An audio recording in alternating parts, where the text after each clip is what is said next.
গরমের দিনে ঠাকুমাকে দেখতাম মিষ্টি ভেজানো জল খেতে। সেই মিষ্টি ভেজানো জল অর্থাৎ মিষ্টির শরবতেরই একটা আধুনিক রূপ আমি দিয়েছি। সেই রূপটাই আজ আপনাদের সামনে তুলে ধরেছি। নমস্কার, আমি অনন্যা। পেটুক ঠাকুর চ্যানেলে আপনাদেরকে সুস্বাগতম।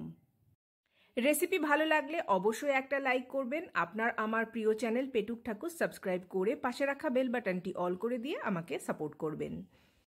মিশ্রির শরবত তৈরি করবার জন্য এখানে আমি 300 গ্রাম মিশ্রি নিয়ে নিয়েছি। আখ থেকে যেমন চিনি তৈরি হয়, সেই আখ থেকেই কিন্তু এই মিষ্টি তৈরি হয়। চিনিরই ইমপিওর পার্ট হচ্ছে মিশ্রি। মিষ্টি শরীরের জন্য খুব ভালো, শরীরকে ঠান্ডা রাখতে ভীষণভাবে সহায়তা করে। মিশ্রির মধ্যে আছে প্রচুর পরিমাণে ঔষধি গুণ। আয়ুর্বেদিক ঔষধে কিন্তু প্রচুর পরিমাণে এই মিশ্রির ব্যবহার হয়। মিষ্টির এই শরবত তৈরি করবার জন্য আমি এখানে নিয়েছি 1 টেবিল চামচ পরিমাণ মৌরি। মৌরি আমি সারা রাত ভিজিয়ে রেখেছিলাম জলের মধ্যে। 3 থেকে 4 ঘন্টা মতো সময় দিলেই মিষ্টিটা ভালোভাবে জলের মধ্যে ভিজে যায়। দেখুন, হাত দিয়ে এইভাবে কিন্তু কেটে নেওয়া যাচ্ছে। আগেকার দিনে শরীর গরম হলে মৌরি ভেজানো জল খেতে বলা হতো, ওই জন্য আমি মৌরিটাকেও রেখে দিয়েছি এই মিষ্টির শরবতের মধ্যে।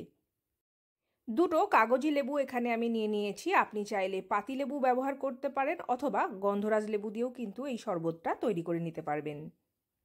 আধ ঘন্টা 40 মিনিটের জন্য মিষ্টিটাকে জলের মধ্যে ভিজিয়ে রাখলে মিষ্টি গলে যায়, কিন্তু সময় কম থাকবার জন্য মিষ্টিটাকে আমি হামানদিস্তাতে গুঁড়ো করে নেব। আপনি চাইলে শিলপাটাতে গুঁড়ো করে নিতে পারবেন অথবা ভারী কিছু দিয়ে একটুখানি থেঁতো করে নিলেই কিন্তু মিষ্টিগুলো গুঁড়ো হয়ে যাবে। কিচেন স্ল্যাবের ওপরে নয়, অবশ্যই ফ্লোরের ওপরে রেখে মিষ্টিগুলোকে গুঁড়ো করে নেবেন। মিষ্টি আমি গুঁড়ো করে নিয়েছি একটা বড় বোলের মধ্যে। 300 গ্রাম পরিমাণ মিষ্টির জন্য আমি এখানে নিয়ে নিচ্ছি 1 লিটার পরিমাণ জল। প্রথমে আমি 700 ml জল দিয়ে দেব, তারপর প্রয়োজন মতো বাকি জলটা যদি প্রয়োজন হয় সেই মতো নাড়াচাড়া করে মিষ্টিটাকে গলবার জন্য রেখে দিচ্ছি। ভিজিয়ে রাখা মৌরিটাকে শিলপাটাতে খুব মিহি করে বেটে নিয়ে নেব। এই কাজটি আপনি মিক্সার গ্রাইন্ডারেও করে নিতে পারবেন। 1 মুঠো পরিমাণ ফ্রেশ পুদিনা পাতা নিয়েছি। পুদিনা পাতাটাকেও আমি বেটে নিয়ে নিচ্ছি। পুদিনা এখানে অপশনাল, যদি না থাকে না দিলেও কিন্তু ভালো লাগবে এই শরবত। শরবতের মিষ্টতা আমি চেক করে নিয়েছি, বাকি জলটুকু মিশিয়ে দিচ্ছি। তার মানে এখানে 300 গ্রাম মিষ্টির জন্য 1 লিটার পরিমাণ জল ব্যবহার করছি। দিয়ে দিচ্ছি হাফ চা চামচ পরিমাণ বিট লবণ। যে 2টো লেবু রেখেছিলাম, লেবু দুটোকে রস করে রেখেছি, লেবুর রসটাকে দিয়ে দিচ্ছি। মৌরি বাটা আর পুদিনা বাটা আমি একটা বাটিতেই রেখে দিয়েছিলাম, সেটাকেও দিয়ে দিচ্ছি শরবতের মধ্যে। তারপর নাড়াচাড়া করে ভালো করে মিশিয়ে নিচ্ছি। একটু চেক করে দেখে নিচ্ছি সব কিছু ঠিকঠাক হলো কিনা। লবণ, মিষ্টি সমস্ত কিছু কিন্তু আপনারা আপনাদের স্বাদ মতো একটু বেশি কম করে নেবেন। একটা মোটা দানার ছাঁকনির সাহায্যে শরবতটাকে এবারে ছেঁকে নিয়ে নিচ্ছি। অনেকটা লেবুর দানা, লেবুর বীজ এগুলো রয়ে গেছে, সেগুলো খুব সুন্দর করে ছেঁকা হয়ে যাবে।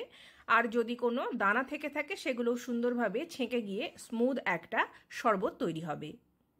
দেখুন, যা কিছু ইমপিউরিটিস সব কিছু বেরিয়ে গেছে।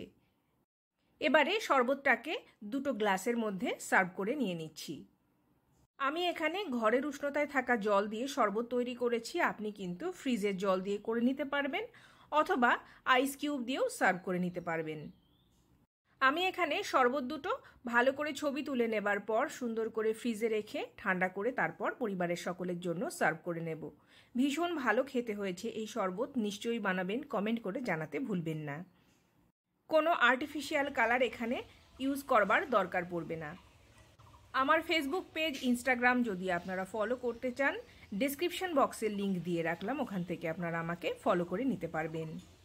রান্নাঘরে কিচেন স্ল্যাবের ওপরে 1 টুকরো রোদ্দুর এসে পড়েছে, আর সেই রোদ্দুরে এই শরবতটা রেখে দেবার জন্য এত সুন্দর একটা ভাইব্রেন্ট রং দেখা যাচ্ছে। আমার আজকের শরবতের রেসিপি হয়ে গেছে। আপনাদের সাথে দেখা হবে পরবর্তী কোনো নতুন দিনে, পরবর্তী কোনো নতুন রেসিপির সাথে। ততক্ষণে আপনারা অনেক ভালো থাকবেন, সুস্থ থাকবেন। নমস্কার।